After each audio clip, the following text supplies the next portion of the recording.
Okay. Praise the Lord. Praise the Lord.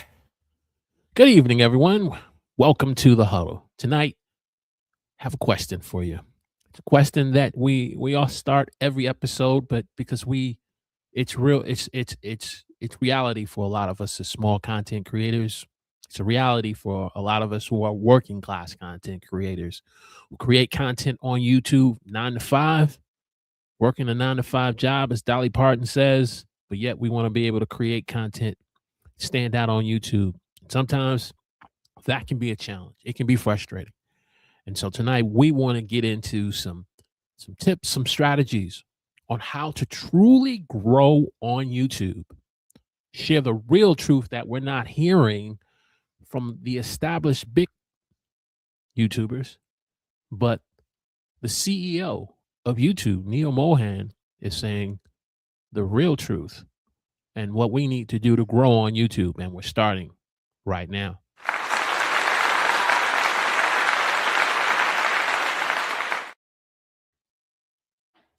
Praise the Lord, everyone. Welcome to the huddle. I'm your host, Walter Strong, where it's our goal to help you as a working class content creator to grow on YouTube, get more views, and make money online. And so if you're new here tonight, let me know in the chat where you're watching us from. Give us a hashtag Team Live in the chat.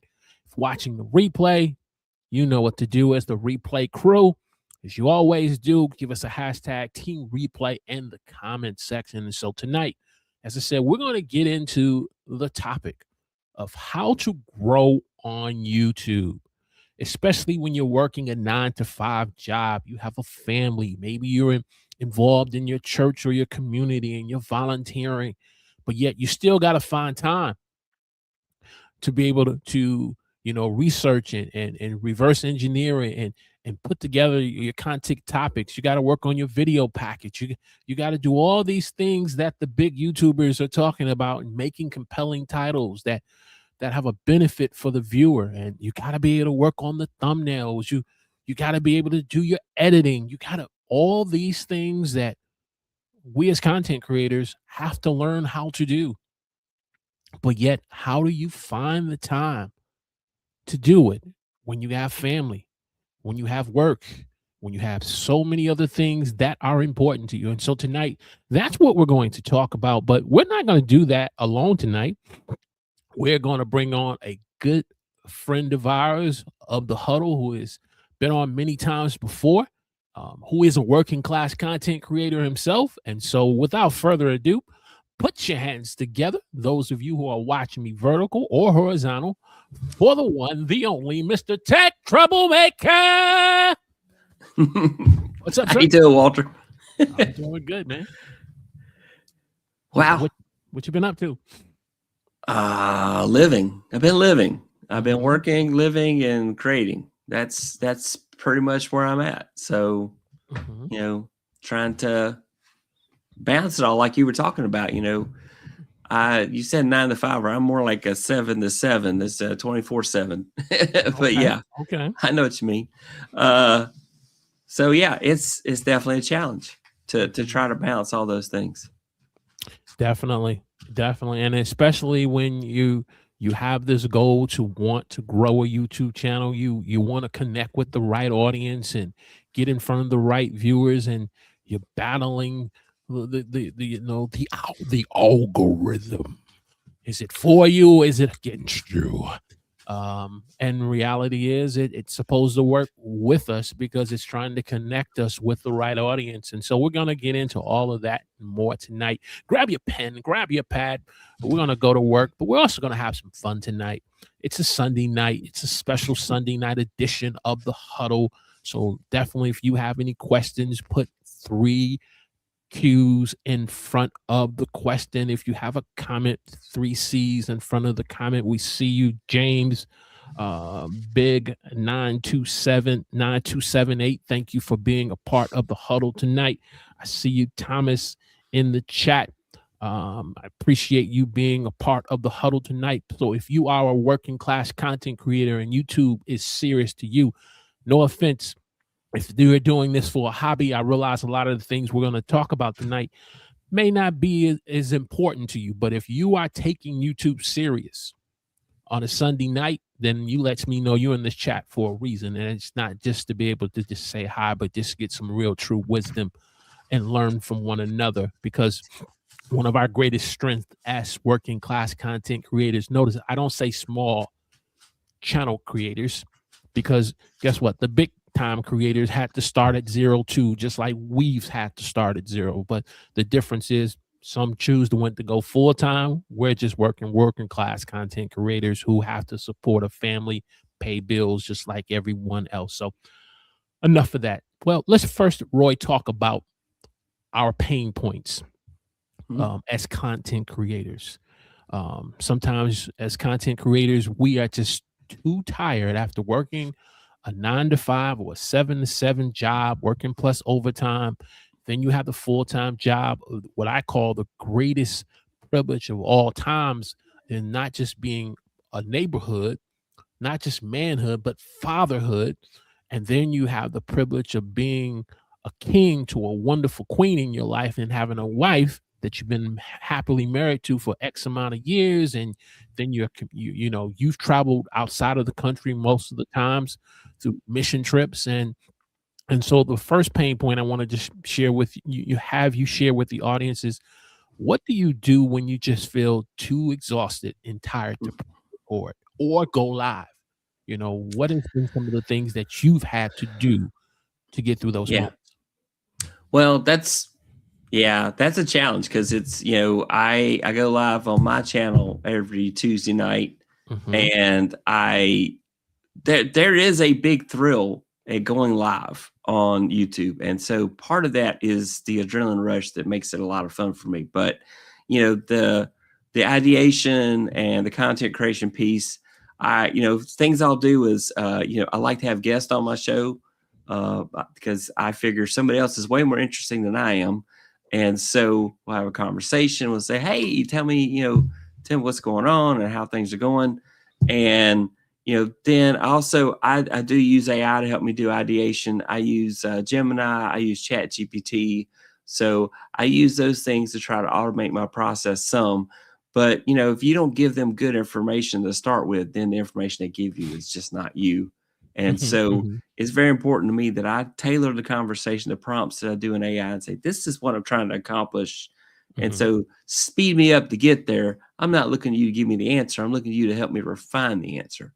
Okay. And so, the main thing is I use AI as tools. I don't use it as my content. And, the other, there's only 1,440 minutes in a day, as my friend Florence likes to tell me. Right. And so she tells us all. This is true. Just try to maximize my time. And it doesn't help. I'm a procrastinator. So I have to, I don't know if you get in that rut, man. Sometimes you feel like I got to be in a mindset in order to create. And I think the artificial deadlines work well for me. So I know I have a live stream at a certain time every Tuesday night, and I have to make sure I have a topic ready. I have to make sure if I've got guests coming on, I've got them ready. I've got to make sure that I put in the research time for it, because I want to tell truths. I want to give you good information. I don't want to just give you something off the top of my head. I want to give you something I've gone out and done research on and say, this is what the research says. And I'm like, hey, you want to see my sources? I'll gladly show you my sources where I've got this information. So that's kind of process. And I love doing research, and so, and then I like trying to turn that. I'm also a part-time college professor, and I'm an IT professional by day. And so I love teaching, and I'm just always going for, let's work out a light bulb moment for my audience. And I don't think about the algorithm. YouTube is just trying to find the Netflix program for every person. It's, you watch the horror video. Okay, I'm going to show you a horror video. You watch the comedy video. I'm going to show you another comedy video. So I've got to try to figure out what my audience wants to see and make that video or do that live stream so that people will see it and that YouTube will recommend it. Definitely. So let me ask this follow-up question. So with all the different things that you're juggling, are you kind of doing the research, say on your lunch break or on your break that you have for maybe 15 minutes before you transition into the next thing you have to do? Are you kind of doing it maybe Yeah. up in the morning at 4 in the morning before you get your day started? How are you kind of So managing that time to yeah, put everything together to go live or press record on your next videos? I do it when I find time. Sometimes it's lunchtime, but lately I have a lot of meetings during lunch, so it's usually in the morning before work, or it's in the evening after the house has gotten quiet. When the kids are in bed and the granddaughter's gone home, and so it's just me and my wife are the only creatures still stirring in the house. So I'll work on my research then, and then Sunday afternoons. There's a block of time there that I can call my own on Sunday afternoons. So I try to use Sunday afternoons to try to put the prep together. But then life happens, and family's a priority. So if my Yes. family needs something, I will go and do what the family needs or what the family wants first, and then I'll come back around and I'll try to find a time. And sometimes I cut it close because I'm going to spend time with family before I dedicate time to YouTube, because that's how I roll. It took me a while to get that way because there was a time where I got obsessed with YouTube, and Mhm. it took up my every waking moment and my sleeping moments too, because I'd wake up in the middle of the night with ideas for videos, or I'd wake up at 4 a.m. I'd get on YouTube Studio. Oh man, let's see how many people watched my video last night. Oh, let's see how many subscribers I got. Oh, let's see what the views look like. What was the average view duration? What was the click through rate? That stuff that can make you insane Mhm. if you Mhm. just dig into it and just live in it. So I had to back away. My wife had to say, stop. Mhm. Mhm. You need to think about this, and you need Mhm. to figure out what your priorities are. And so I had to do that. I failed before I became somewhat successful. So Okay. Okay. that's, Okay. I'm still working towards success on YouTube. I don't consider myself a success on YouTube yet. And it's not even about monetization or money or anything, because I don't see me ever getting rich off of YouTube. My goal, I'd love to break even, but my Mhm. real goal is to provide information that people find helpful. And if in the way on that trip, I get some notoriety or my channel monetizes, then great. And then Mhm. if I don't, I just don't want to make bad videos. I want to make videos people want to watch. And I want to make videos that help people move forward and help them with the challenges and the problems they're trying to solve. Gotcha. Hey, I know I'm guilty of that, constantly looking at my studio app at 3, 4 in the morning, waking up, going, okay, did the Yeah. numbers go up? Did the subscribers go up? And at the same time, it's like my wife is like in a deep, nice sleep, and I'm like, and Yeah. so I know I'm just as guilty. Those of you who are watching live, if you've been addicted to the YouTube Studio app, just give us a hashtag YouTube Studio app if you've been doing it as well. And, because what's important to you, what you're passionate about, that's you're gonna give your attention. But you can, like you said, you can get out of balance with it for sure. Oh yeah. Oh yeah, most definitely. Absolutely. So that's the downside of it. I mean, how do you cope with it? How do you juggle life and work and YouTube? That's a great question, and I appreciate that. And what I've been learning to do is, number one, prioritizing the Mm, things that are more important than YouTube. Yes, I this is a passion. This is something that I want to be able to bring in a stream of income. My end goal with YouTube is to be able to have a coaching um, type of program and business that I can coach and help consult others who want to grow on YouTube. But the priority is my faith first. And so I always, when I find myself getting right out of the bed with the phone in my hand, ready to go into the bathroom, and instead of me trying to find a scripture or a song just to listen on my phone, I'm in the YouTube Studio app. And then you do that after a while, and I said, okay, Lord, mm, I apologize. Let me first say good morning. Father God. No, I Yes. literally have to say, good morning, Father God. Yes. Good morning, Lord Jesus. Good morning, Holy Spirit. Good morning, angels. I have to kind of force myself to go back to what's important. And then Yes. I try to be mindful of what I need to be grateful for. I'm grateful for my health. I'm grateful for my family. It's like I have to be cognizant of what I'm thinking about. And if my mind is thinking about these things where I'm falling into a regular habit and pattern, I have to just be intentional to break those small things that are trying to develop a habit into a behavior. So I had to Yeah. literally, I'm in the shower and I'm like, oh man, how did this know? Find me a scripture to think about, find a song, Hmm. just to be able to shift myself off on it and then give it the appropriate time to be able to go ahead and look at it when it's the Yeah. appropriate time to do so. So that's the first step. And then, like you said, in terms of, um, work comes, I turn my focus on to my what I'm doing at work, making sure I'm checking in with the family. And so I'm being intentional in terms of when I'm going to allow myself to start thinking about the last live stream I did or the last video Hmm. that I posted, and how's it performing or how's it not performing. I'm trying to be very intentional on blocking the time where I'm going to allow my mind to focus on that, because the truth of the matter is, like you said, if we take that much energy and focus on just learning how to be grateful, practicing gratefulness, then we Yeah. won't be depressed. We won't be discouraged because of how many views we didn't get, or if we were getting tons of views and the views are down, we won't be in a mindset of feeling like, okay, I'm not doing good enough because it's not performing well. So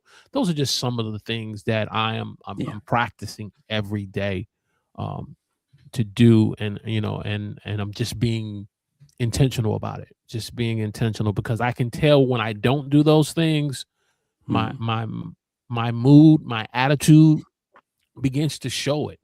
The things that I'm required to do on my job, I don't have the energy to do it because I'm already mentally discouraged about things on YouTube, and Yeah. YouTube was, that's not what the platform was created for. It was Yeah. never designed to have content creators get on it and to beat yourself down mentally and emotionally to the point where you're just not in a good headspace. It's just not that place, which brings me to my second pain point I want to talk about, and that's low views. Hmm. Low views in terms of, you start to, whether if you're posting videos once a week, twice a week, or if you're going doing live streams like me and you do, and you see a consistent 10 to 30 views, or if you're Hmm. fortunate, you're seeing a consistent 100 to 250, but you can't break that ceiling. And Yeah. so that can be a pain point. And so, how have you been able to handle the low views that you're getting, especially when you feel like you're not really getting any feedback or coaching on what you need to Yeah. correct? How have you been able to handle that? It's called grace. It's called giving myself grace. Yeah, some of my videos do great and some of my videos don't. And I know some of the issues that I consistently do that are causing low views on my videos.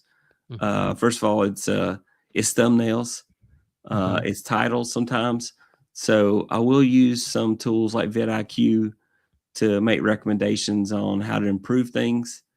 Uh, the other part of that is that lately you may have noticed on my channel I haven't done a lot of recorded videos. okay, I just haven't had time. mhm, And but I know that for my channel to grow and for me to get watch time, that my recorded videos do way better than my live streams normally. mhm, Though last week was an exception. I'm happy though. Some of my live streams have done really well, and I've been trying to change my strategy where I will talk about the topic first. I'll jump in with the hook as best I can. I'm terrible at hooks because I like talking. mhm, mhm, I like going into detail about the why of things, And most people don't want that. They want you told me you're going to tell me how to solve for y. I need you to tell me now. I don't want to hear how you put the equation together to get to y you're going to solve for y. I want you to go straight to the solution for y. And so I have to be careful with that. Okay. And so I am trying to get more focused to think about, I need to do my hook in the first 10 seconds of the video to make sure that people understand what the video is about. And then I've got to immediately deliver value. I've got to immediately deliver value on that hook. And so what I'm doing now is I will save talking to my community to later in the video. I will go in and I will do the hook and I will do the value proposition. If it feels like I need to go in the community, then I will. But otherwise, I'm going to keep on hitting the points that I mean to hit. And then I'm going to go to my chat and I'm going to see what the community is talking about. And I'm going to see which of those points got a comment out of them. And then we're going to talk about that a little bit. So I am trying to make the first, 8-10 minutes of my video be, this is the content right here, majority of it. And then if my audience wants to talk about it more, then we'll talk about it more. And then the other thing is when, I feel like I've talked about my topic, I end the videos. I used to do, hour-long live streams, and now I am doing much shorter live streams. Okay. And I'm very focused on making sure when I do recorded videos, I hit the points quickly and get in and get out, so to speak. Okay. Because I value my community's time. I value the audience's time. I value what, I'm very grateful for them being there. Oftentimes in my live streams, I will let my audience know how much they mean to me and how much I really appreciate them taking the time to watch, because they could be watching anything. They really could. This is true. There's probably a baseball game on right now. I don't know. I'm sure there's a baseball game on. It's baseball season. I think hockey's happening right now. I know football's over. So, but they could be watching that. They're on YouTube and they're watching my channel. They're watching my video for some reason. And I'm very grateful for that. And so I want to let them know, man, you guys are awesome. Thank you so much for being here.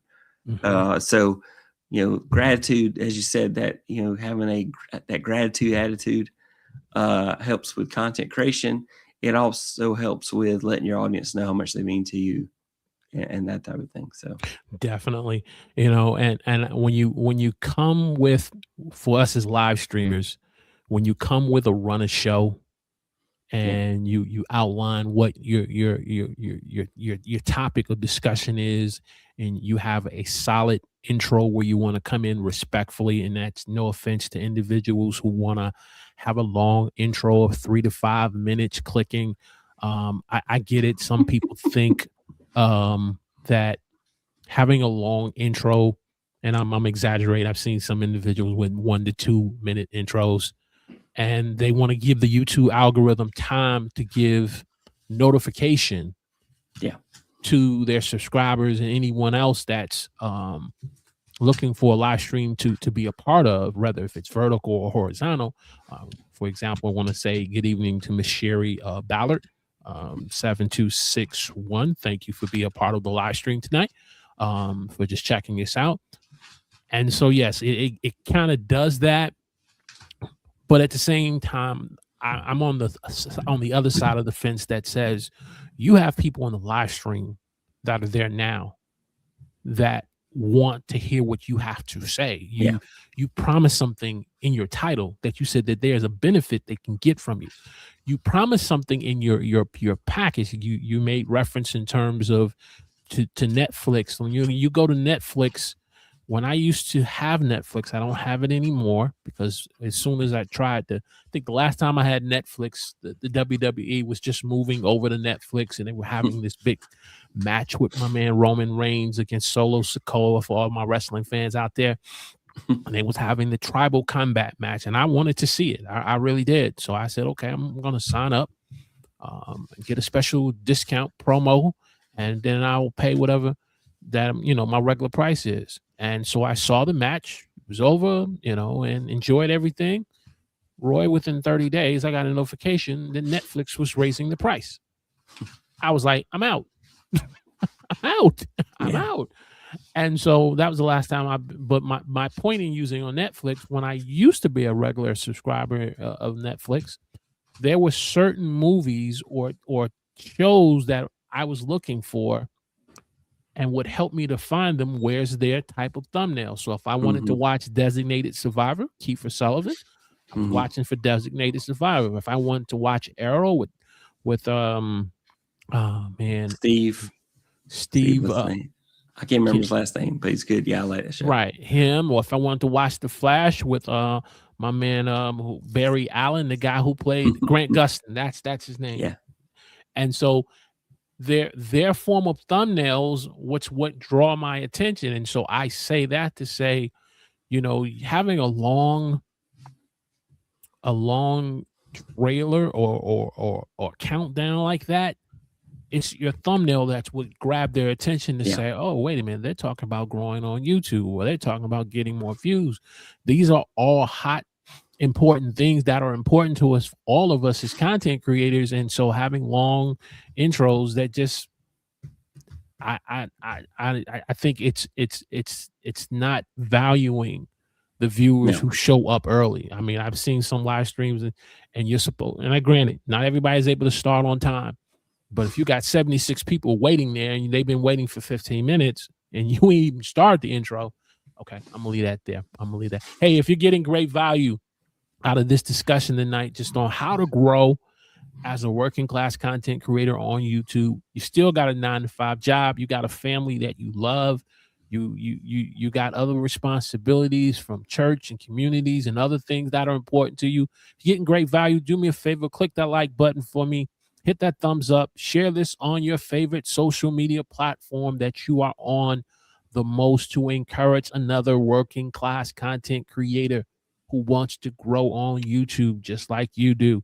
And so, which brings me to my third pain point, and that simply is, the mindset that the YouTube algorithm is against you.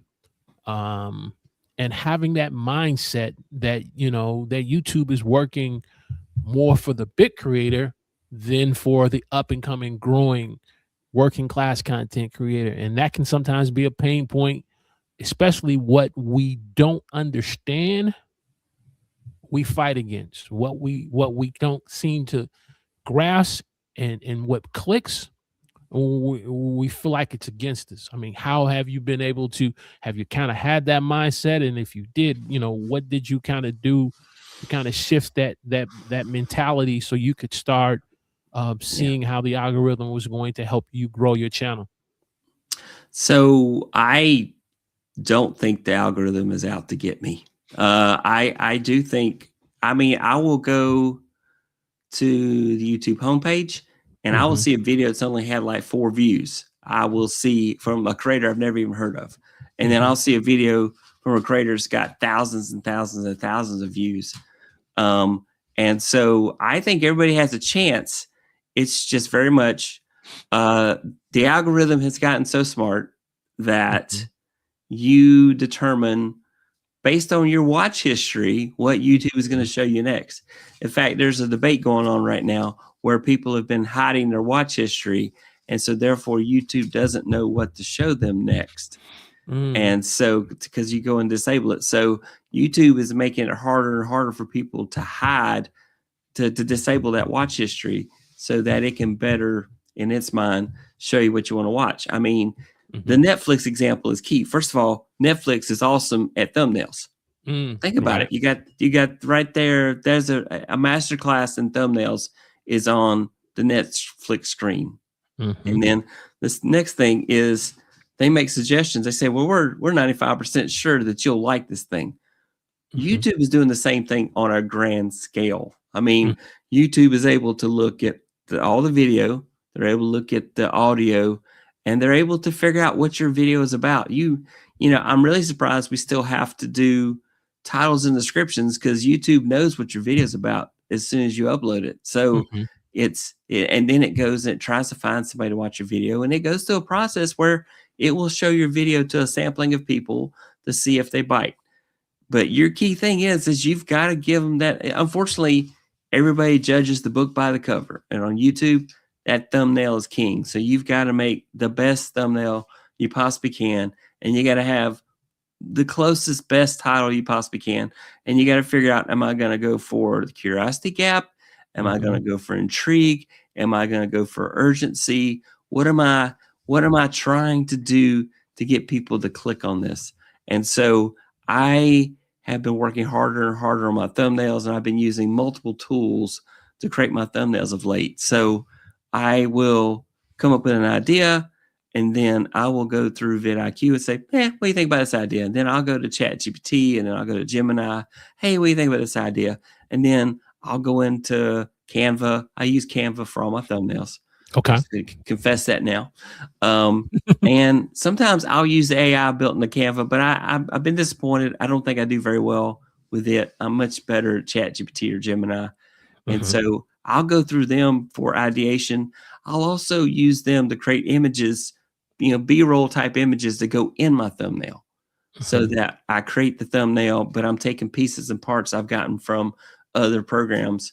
So, because if I can't find something in Canva's clip art that matches what I want to use, then I will go somewhere else, and I will find it on. I know John. John, right. Yeah, John's going to get me for saying AI, but I'll use AI to help me find the building blocks for that. Okay. And then I'll put it together myself and create that thumbnail. And so I am trying to get better and better at thumbnail, because I need viewers to give me a chance.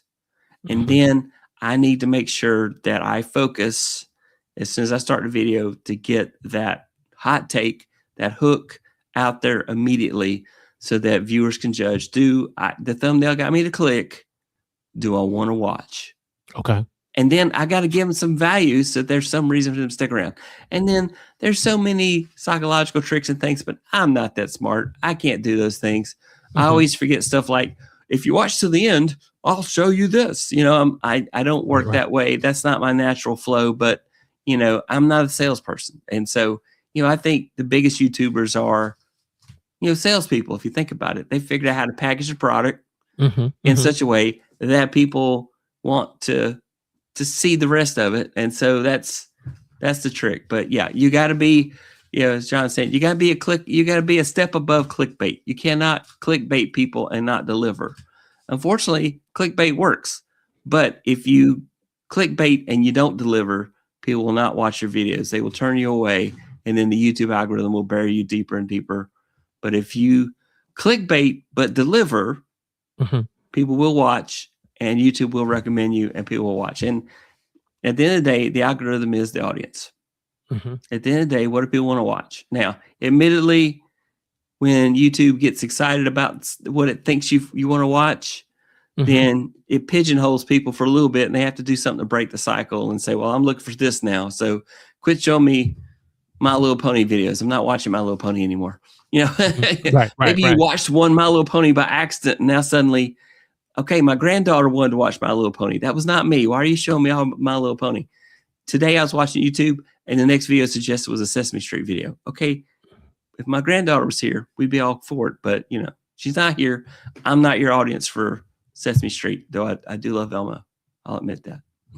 No, and that's great. And I think the two things that I've taken to understand that the YouTube algorithm is not against content creators, full or working class, but to understand that in the simplest aspect, it's a person's viewing habits, viewing pattern, and watch history. And what really clicked for me was several. I think my daughter now, she's just finishing her third year.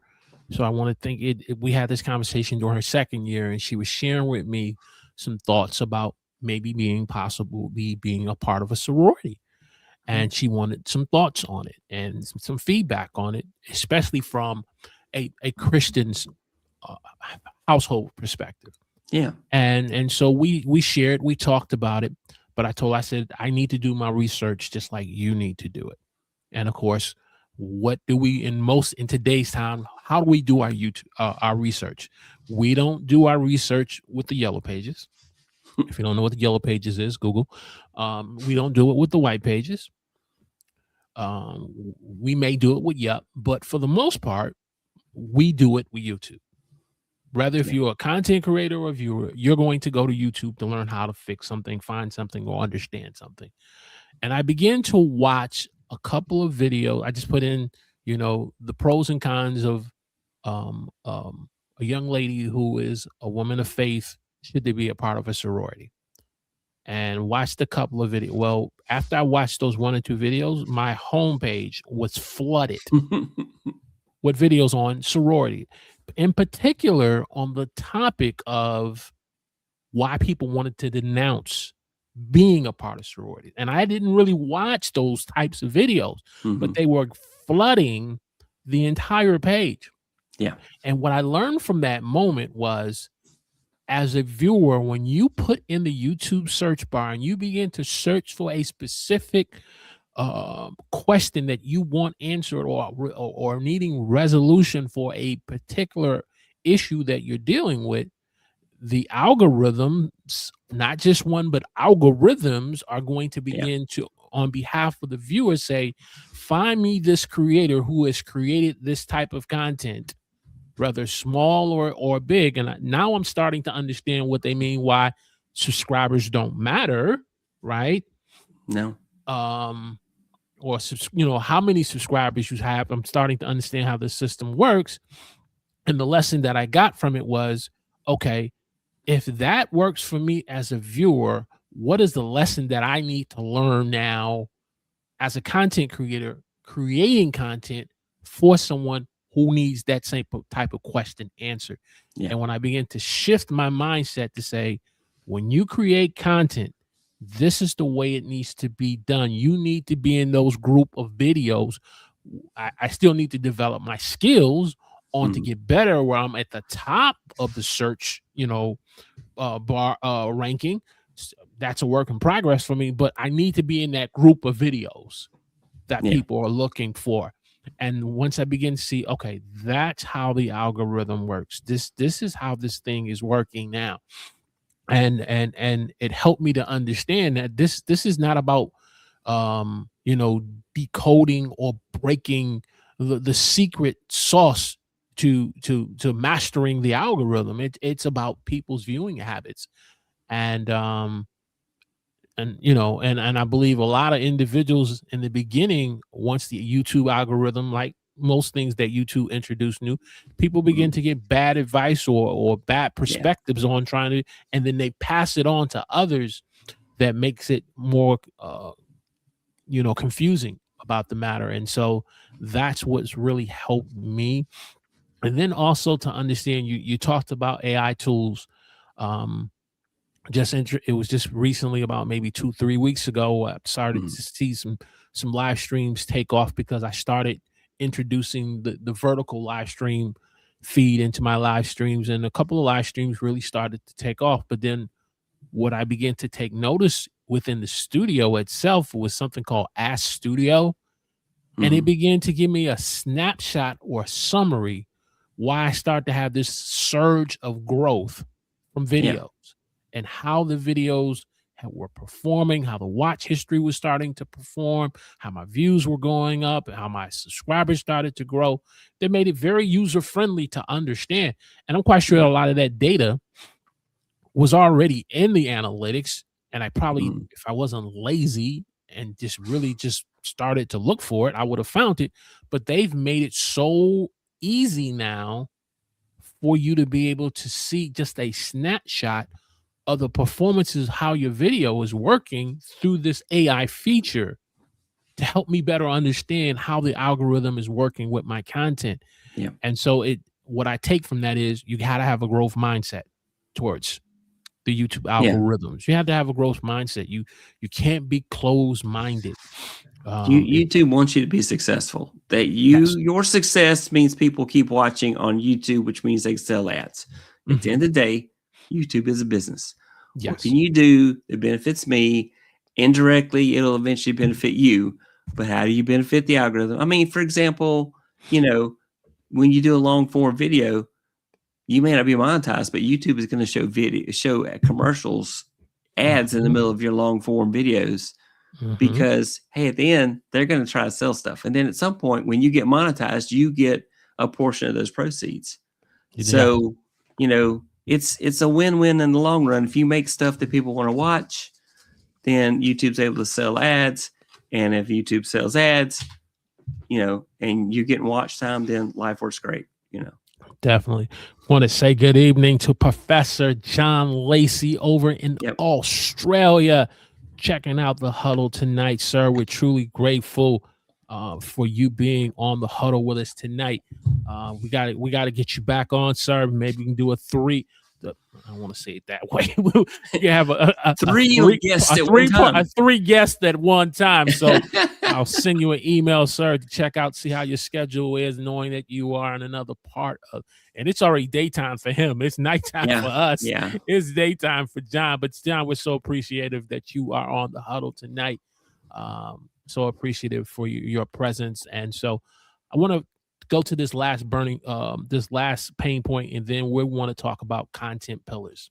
We as working class content creators having a content pillar, a workflow in terms of to grow on YouTube, and this last pain point is learning how to deal with burnout. Yeah, the burnout syndrome. And I'll take it another step forward. Not just burning out, but having what I call the YouTube crash. You've ever seen a horrific car crash? When you have that type of crash on YouTube and you're like, I can't touch this anymore. I can't look at this channel anymore. I can't even think to want to press record and upload another video or go live. I can't. I'm fried. When you've experienced that, Roy, what were your initial moments moving forward to say, man, I'm stuck in this, and how can I get out of this? And then when you got out of it, what did you do to kind of get yourself back into, you could do some things different so that way you could be a better value to your audience? So it's interesting. I usually hit a burnout period every April. I don't know why. April seems to be spring, seems to be when I hit a burnout period. I think, and that's when I suddenly have to change something. Something has to change. Either I have to revamp the studio, change out where things are positioned on the walls or in the camera, where the camera's at, and that type of thing. Because I'll reach a burnout period. And so some things I'll do is I will take the Pomodoro Cube method. I will force myself to work on something related to my YouTube channel for 20 minutes. I'll set the cube and I'm like, okay, for 20 minutes, you're going to do nothing but this. You're not going to watch any content, because watching content, you're not creating content. So that's one of the things you got to be careful of. The other part is researching things to death. So I did a video last week about that very thing, that there's a dopamine hit from content creation when you think about it. If you get excited about content creation, and the problem is that if you get so focused on researching that content, then you'll get the dopamine from the research, and then you won't have the energy to make the video. You won't have the energy to make that creative thing. So I am now time blocking my research time. I don't need to know 4,000 ways to do something. I need to find the top 3, and that's what I need to talk about. And I don't need to know the history of why that works. The other thing is I compartmentalize my life. So there's work time. I can only focus on work. And then there's family time, and I can only focus on family. And then there's faith-based time. Well, okay, faith-based time is scattered all through my day. I don't compartmentalize my faith. Right. But then I will compartmentalize my YouTube content creation. And so some weeks it goes successfully that way. Some weeks life happens, and I have gotten better at giving myself grace. And that is probably the biggest thing you can do when it comes to burnout is grace. You have to give yourself grace and say, I didn't make a video this week. Okay, that's fine. Make one next week. I have kind of a mantra, some is better than none. And I have this sticker I keep on my desk. It's backwards because I got the camera flipped, but it says imperfect action. So oh no, it's right. Okay, all right. Imperfect action. So I keep that sticker right there to remind me that it is better to do an imperfect video and get it out there than it is to do a perfect video and it never get released. So it's you got to give yourself grace. You got to take your wins where you get them. You got to not let the analytics beat you up anymore. You just have to go and say, okay. And that scientific approach that I'll talk about sometimes, trying to get 1% better, where pick one thing to work on, just one thing, and try that. But the other part is I like experimenting. For better or worse, the fact that I experiment so much probably is one of the reasons why my channel hasn't grown as fast as it possibly could, because I have to keep it interesting to me, but also at the same time, I'm always trying to invent new things or find a better way to do things. I've got to figure out how to make that light bulb. Formula 409, it's called 409 because it took 409 attempts to find the final formula for that cleaning spray. 409 attempts. So it's literally named after 409, which was the attempt that the formulation that worked the best. Okay. So you have to do the same thing with content creation. You just keep refining the formula until you find your 409, until you find your incandescent light bulb that works. And that's what you have to do. And you just have to say, I am not going to be burned out. It's an attitude thing too. Admittedly, there's arguments about whether burnout is a mental condition or if it's just a thought, and whether we just have that thought. And I don't think it's, well, for some, it can be a mental condition. It really can be something that's tied to depression, or it can be tied to ADHD. And so because of those things, burnout can be a symptom of those kind of mental conditions where, you got to get out of that depression phase, or you've got to control your ADHD by self-medicating with coffee or Red Bull, or whatever your whatever your choice of beverages, or if your doctor prescribes something, So, but then there is that feeling that you're overworked, you're overwhelmed, and if you can slow down and pull that apart piece by piece and see what is making me feel that way. Is that a real feeling, or is that just an overall feeling because several things are coming at me at once that are bringing me down? And so that way it's bringing down my entire mood. And so you just have to work through it. I also pray about it as well. I didn't used to have God in my content creation. That was terrible. It's I was talking to somebody the other day. Am I a Christian content creator, or am I a content creator who happens to be a Christian? Okay. And well, I don't like the word Christian anymore because it gets a bad rap. I want to say I'm a disciple of Jesus Christ. That's where I'm at. Okay. And the reason I say that is because there are lots of things tied to the word Christian these days that are inaccurate.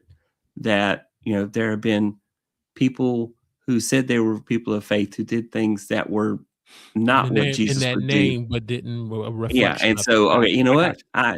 That's not who I am. So that's where I'm at. That's what I try to do. But there are times when the burnout will kick my butt, and I will just have to use grace and forgive myself and say, okay, it's just a phase I'm going through right now, and I will get out of it. I will right the ship. I will fly right, and I will get back on track. And so that's where I'm at, and that's the process that I go through. That is so real, and I think on myself, what's been really helping me to deal with burnout in those moments where I'm starting to get burnt out, not YouTube crash, and I'll touch on that in a moment. One, I have to learn how to stop being a perfectionist. Yeah. Wanting to see things done perfectly, wanting to see things done accurately to the point where if it's not done perfectly, where I have a perfect system of how I want to see certain things done, and when I don't see the results providing perfect results, that's where the burnout starts to creep in for me. That's where it starts. And then the second way that I've been able to start identify how I'm dealing with burnout is my unwillingness to experiment Mhm. and try different things. I'm very rigid when I find a system of how to do things. I'm loyal to a fault with it because I like um I had did a on another channel that I was working on. I let Nick Nimmin and D Nimmin do a channel review on it. And one of the things they said to me was, you seem to be very loyal to your brand colors and to your thumbnail set, but clearly something's not working because you would start to see more conversions through your click through rate. And he was like, they were like, you have a great color background, a color scheme for it. I mean, it's what you see right now on this channel. And it was like, you need to experiment. And I was like, no, I want to stay with the font popping. I want to stick with that. That works for me. That identify. I want to stick with it. And I said, but then when I keep seeing information on, oh, you need to work on your thumbnails, I know what it's talking about. I know what Yeah. it's referencing. My unwillingness to experiment ultimately can end up taking me down a path of burning out. And then the third thing was what caused me to end up walking away from the huddle for at least a good 2 years is I end up having a YouTube crash. And you Yeah. hear people talk a lot about mental health, your mental Oh, health yeah. and protecting. And I was slowly from a mental health starting to break down, even though I had a very loyal following of community of people on the huddle that came, Ash, yourself, Mhm. Florence, other content creators. At time to time, John would pop in. And I had people that were like, yo, man, you got something going. Stick with this, stick with this. Mhm. And because I got so focused on how I thought the channel was not performing and not performing at a level I thought it should perform, when I hit that YouTube crash, I could not touch this channel. Now, I knew I didn't want to quit YouTube, but I could not touch this channel for at least 2 years. So I had to end up, go over here and work on some men's encouragement content and make a channel called Real Men Rising. Come over here, work on a faith-based channel on Kneeling Warriors on teach people. So I wanted to stay creating with YouTube because I have a creative passion on the inside. And for that moment, it was like, get away from live streaming and just learn how to just do recorded video. And that's when I kind of got an interest in learning how to edit on Mhm. a basic level. I said, okay, this is kind of stirring up my creative juices, but I still did not deal. I had not dealt with the issue, what caused me to crash. And when I sat down and talked to a therapist about it, and the person said to me was, you have struggled in a time and a place in your life where you dealt with a lot of failure. Mm. You know, I was left behind 2 grades, on 2 separate grades. So, when I dropped out of high school, I should have been in the 12th grade, Mm. but I was in the 9th grade when I dropped out. But technically, I should have been in the 12th grade. So, dealing with a lot of those things in my childhood, being bullied, where my therapist said, what should have been your greatest opportunity to learn and enjoy and get and have academic success in your education, that was a pain point, a painful experience for you, and it was slowly manifesting itself in my YouTube content creation. And I was like, Yeah. whoa, now I understand why I didn't burn out. I crashed. I literally went head on with another car and crashed. And so once I took that time to really get those things dealt with, I finally got to a point where I said, okay, I'm going to come back to the huddle, because I would look at the channel. It would always go 379, 378, 375, back to 379. Every now and then it would tease me with 380, back to 379. And it would stay there faithfully, because the longer you stay away from a channel, they would say, oh, people would kind of walk away. But it would always stay on that number. And it was like saying, are you ready to come back? Are you ready to come back? You ready to try to do this again? And I said, okay, I got to get my mental health right. I got to sit down and put a strategy together, a content plan together, which we'll talk about on this channel being able to grow. I fully understand I can't hold anybody to the Florences, to the James Hicks, if they don't want to come back to the channel, because once you ghost your viewers, that can be very painful. I understand that. Yeah. I take full responsibility for that. But I was just, when you're dealing with mental health issues, you don't know how to say, I'm going through something, and because you're the coach. You got the players, you have the viewers and your audience looking to you, and you like, the team is losing because I don't know how to coach anymore, but because of the YouTube crash. And so you won't hear people talk about burnout in that way, but that's, for me, that's the best way to describe it. Hey, if you're getting great value out of this conversation that we're having tonight, is just how to grow on YouTube as a working class content creator while you have a 9-to-5 job, family, and all those other things.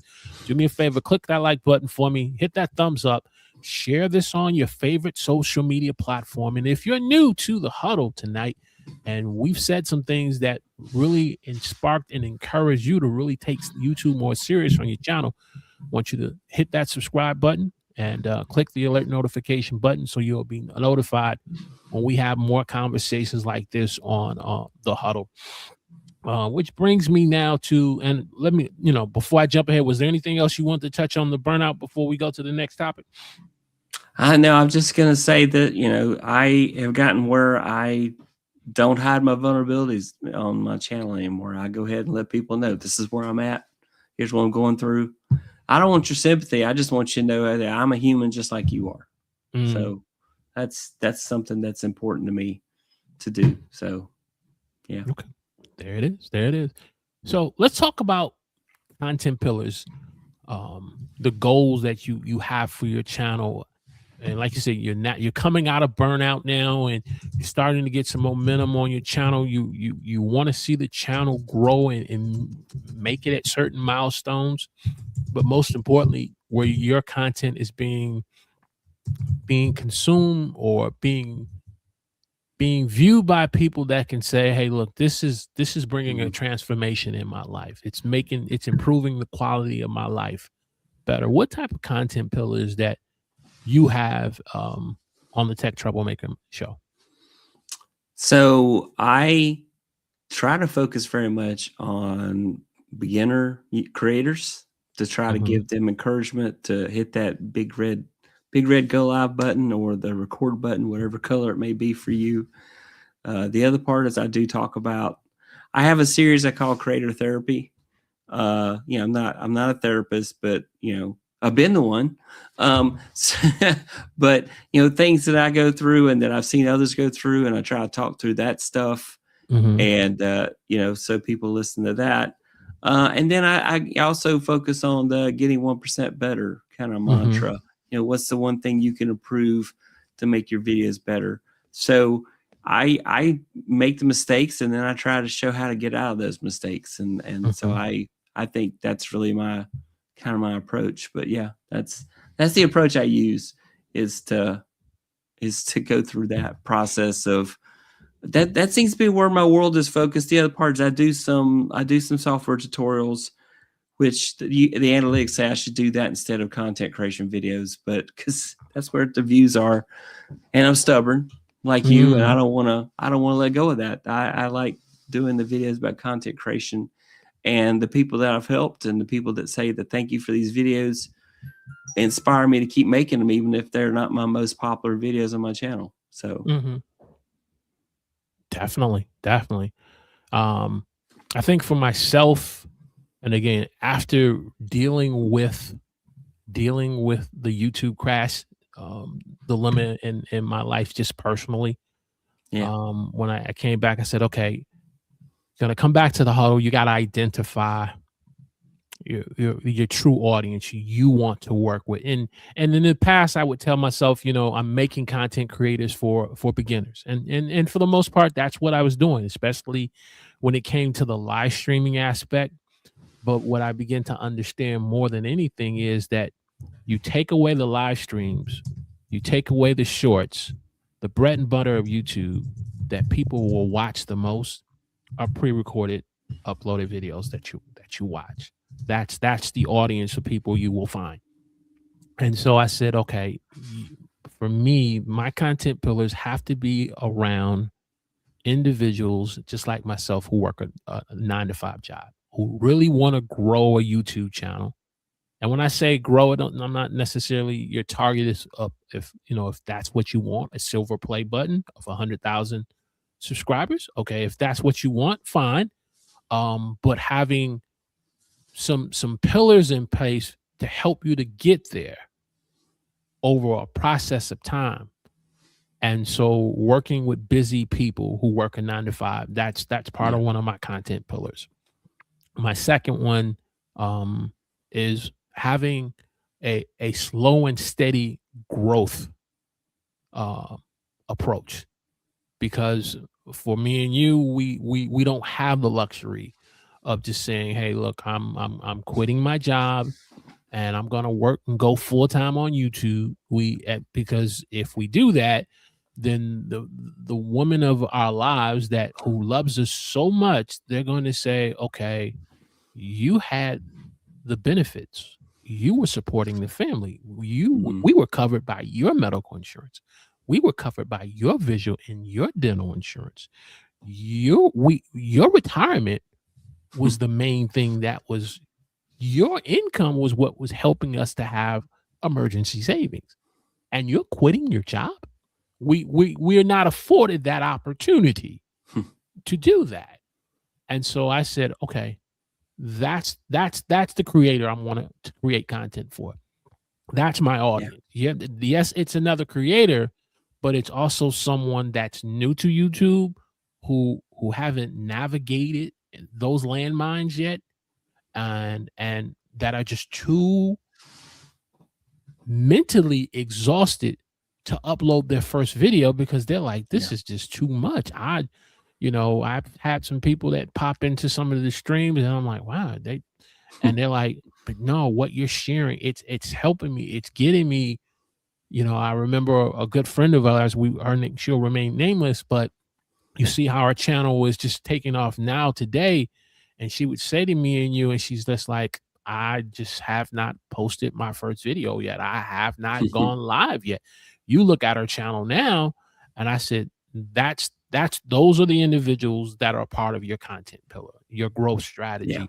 And then having a monetization strategy that really makes sense for you as a working class content creator who works a 9-to-5 job, who has family and who's involved in church and other things. Having and whether if that's affiliate marketing, whether if it's through brand deals or sponsorships, having a monetization strategy that makes sense. Because when you don't have those established pillars, then I think what happens is when those tough, hard seasons of YouTube come, then as a result,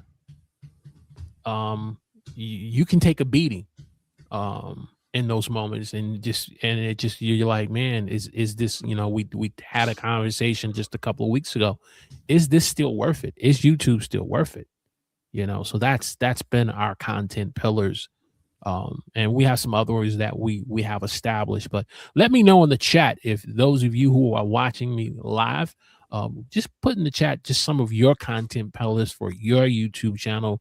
or you say tonight, man, Walter, Roy, you've kind of made me take some time to say maybe I need to rethink my content pillars in today's times. And I think and this one I just recently I've always kind of had it, but after listening to the interview from the CEO Neil Mohan that he did about 3 months ago, and he talked about the importance about having a multi-format approach.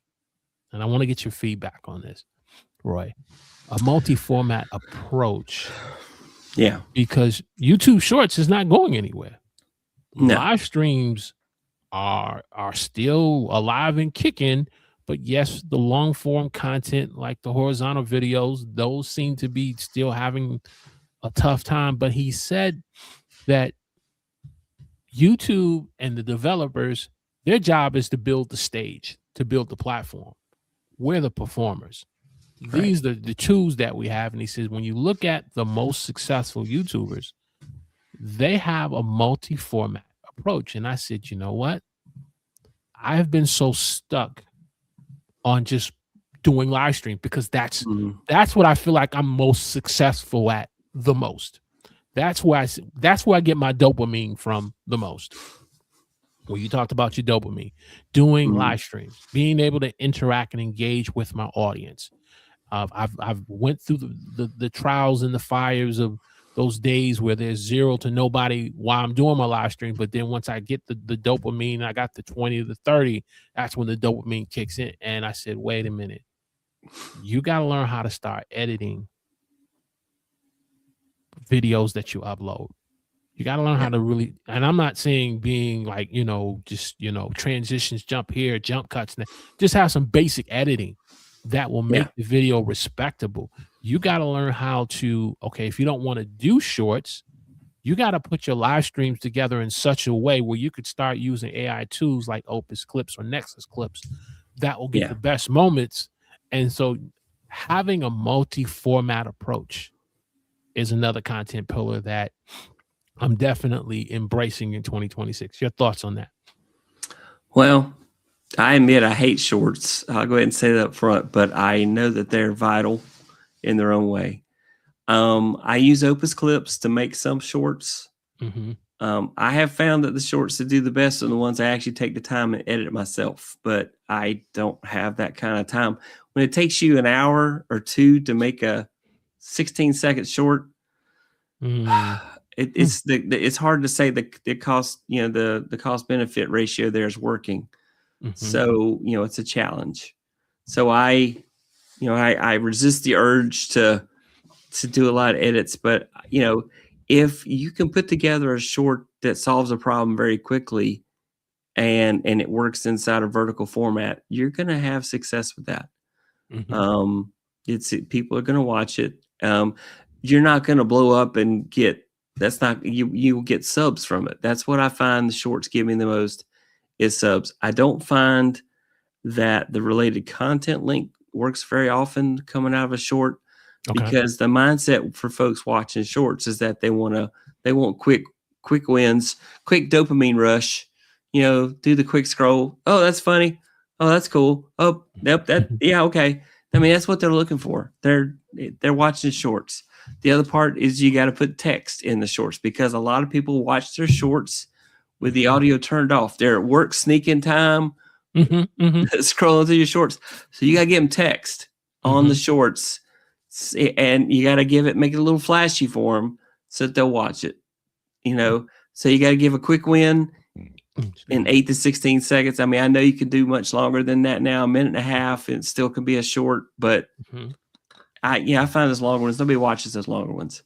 So, but then, you got the format now where we're allowed to do verticals alongside of horizontals, and I'm getting some views from that. So I'm waiting to see how that shakes out. But I'm all about experimenting with everything. But my focus is going to be long form. It's going to be live streams and long form recorded videos. So that's where I'm going to focus my primary energy. But I will give shorts the time of day. But I currently don't have time with everything else. It's not in my priority list. So I'll do shorts using Opus clips, but I'm not thrilled with what comes out of that often. Mhm. So, but I mean, what you gonna do? So that's where I'm at right now. Okay. Definitely. Definitely. And you know, it's a learning process, I think, for us all. Because I was sort of those individuals in the camp that, you know, shorts are killing your long form content for the longest time. I was sort of one of those diehards in that camp who felt that and believed that. Um, but then again, after listening to, and I believe he did this what Mhm. they call this YouTube address. He did this over about 3 months ago, Yeah. and I guess because I had been off you, I was on YouTube, but I really wasn't into Mhm. how to grow on YouTube type videos, and once I started doing my research on one of this recent live streams that I did, and I came across it, and I was like, wait a minute, this is completely opposite to how my YouTube algorithm puts content in front of me. Yeah. And I get it in terms of your viewing habits and pattern and watch history kind of dictate what type of content that's being put before you. So you watch Right. enough Nick Nimmin, you watch enough Think Media, you watch enough James Hicks, you watch enough of Tech Troublemaker stuff. That's all you're gonna see. But when I specifically started to drill down, and I said, "Wait a minute, he's saying what? Really?" Mhm. And I understand he's saying it from a business approach, but when I listened to how the question was phrased to him, he said, when you look at everything that we're putting on the platform and all our updates and our features, it's from a multi-format approach, not just in terms of just shorts, but from a mobile device Right. to even HD TVs for YouTube television on your apps. And I said, okay, now this makes sense. Hmm. So instead of me, you know, just cutting up this live stream and throwing off 23 shorts on here, I got to be a little more intentional and more strategic on what type of shorts that I put up here that are in line with the channel and the audience that comes from it. I got to be appreciative for that audience and not get caught up in this. How come you guys won't come over to my long form? How come you guys won't? I got this link here. Why don't you guys click this link and watch this live stream here? That's not what they came to watch me for. They were watching my shorts. Leave them Yeah. shorts audience alone and appreciate them. Let them watch it, and then my long form or my live streams, appreciate those. So now that it's making sense, I said, okay, I within reason, I can incorporate shorts and content that I make, not just for mobile, but also for people in 4K. And you know, I don't Yeah. have 4K equipment yet, but my mindset is headed towards that because Right. that's where majority of people are consuming content on their HD TVs. But you got a cell phone, right? Your cell phone does 4K. Yes, great point. Great point. And I'm glad because I said that on Saturday, and I said that in the video, and I didn't even mention that Yeah. 4K. Yeah. I have a 13, so I am going to upgrade on the 17 eventually because my daughter keeps telling me, she's, Daddy, my phone is getting ready to die. That 13 does 4K? Yes, it does. It does. But they've already told me we have to get 17s. So, Okay. but the bottom line is you got 4K even in the phone Yeah. too. So to do pre-records, but Yeah. a multi-format approach, a part of your content pillars is so important. I know we've gone over time, but I wanted to kind of get your feedback. If you did hear the interview with Neil Mohan, one of the things that he said in terms of the question was posed to him was, what does it take to be a real successful YouTuber? Mhm. Some of the things he pointed it on was, number one was authentic and being authentic. Yeah. 2, connecting with your audience. Right. 3, entrepreneurship. 4, I'm having a multi-format approach. And 5, he said the word education. I replaced it with a growth mindset. Your thoughts on just some of the comments that he made on and what you've believed in the past, what it took to be a successful YouTuber.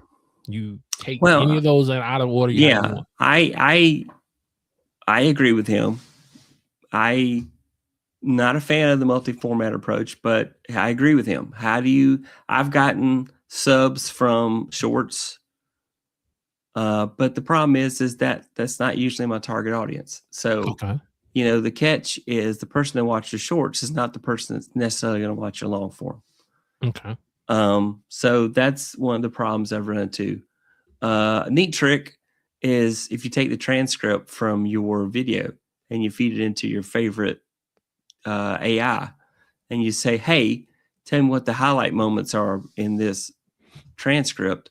And then you take that and you go and you edit your video down and make shorts out of that. I mean, that's one approach, is to do it that way instead of, if you're already paying for, or you already got an AI that works for you, let AI tell you what the highlights in your video are based on your transcript. Say, hey, here's my transcript. What were the best moments in this video? And help me make short videos out of it. And then the whole point about editing is it's about subtracting, taking away all the parts that do not benefit your audience. When I do editing, yeah, it's great jump cuts and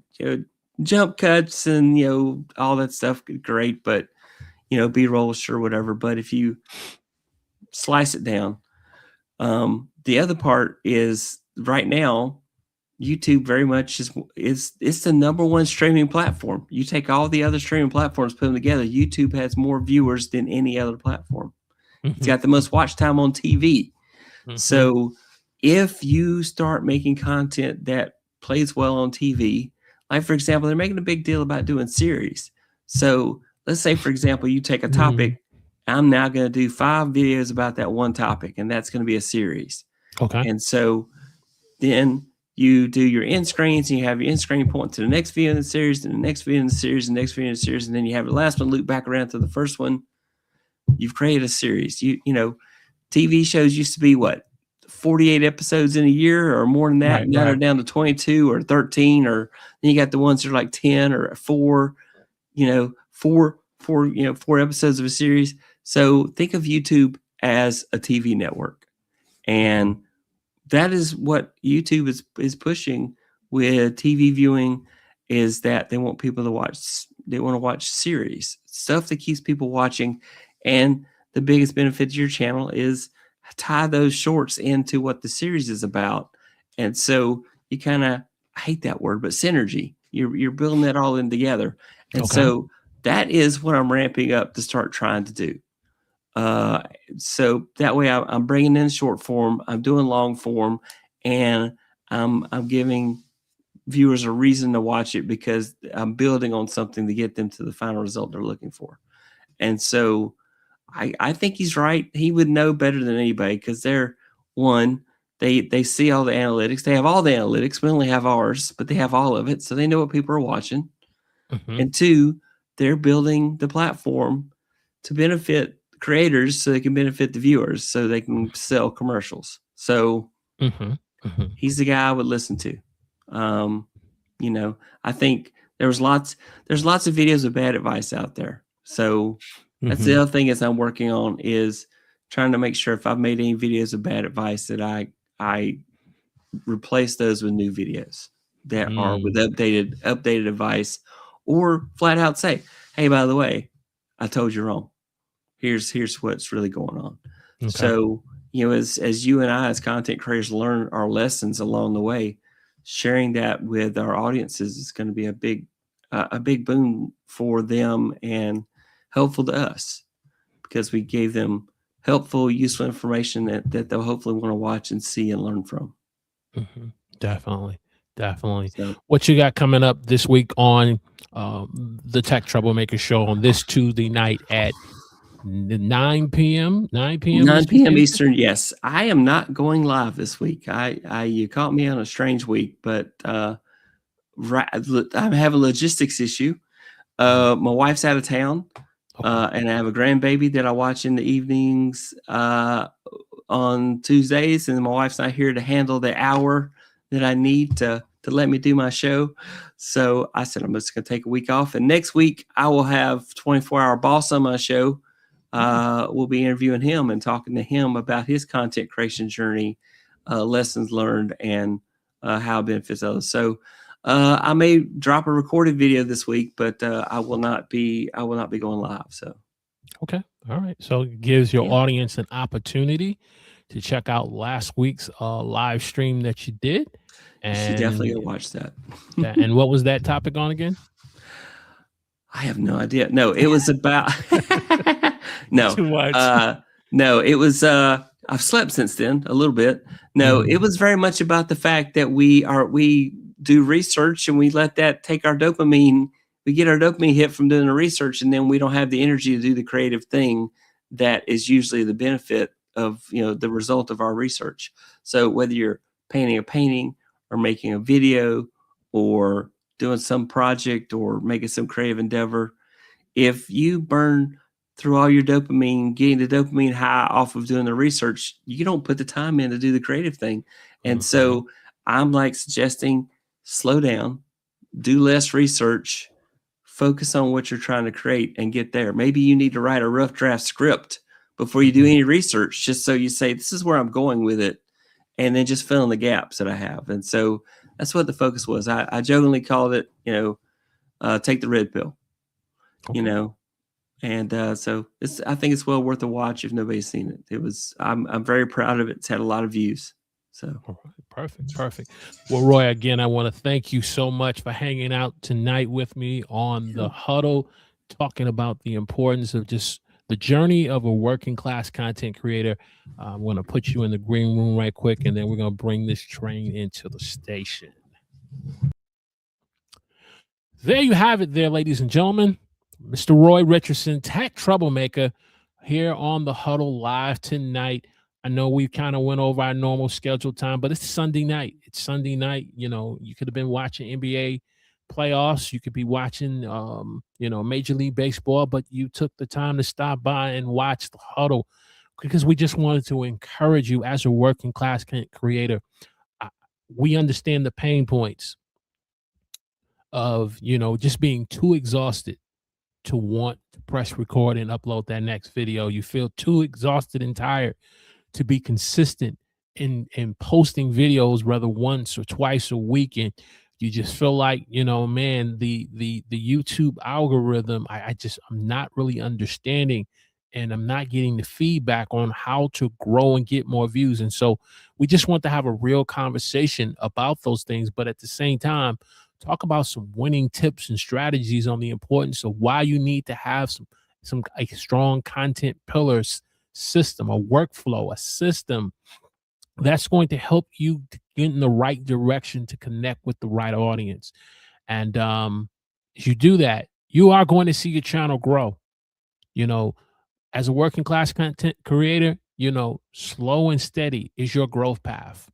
And with each video that you make, whether it's a video, it's a short, a live stream, you do it with the intent of making an impact, not just in a view or a like, but in a real person's life. Because behind every view, behind every like, behind every comment is a real person with real issues, and they're looking to you with real solutions. So tonight, that's what we were here to share, to encourage you how to make content the right way that's going to encourage your audience. And so we're going to bring this train into the station. I want to thank you again for being here on the Huddle, and we will see you again on Friday night at 8 p.m. on the Huddle, on just learning how to grow your channel, get more views, and make money online. See you then.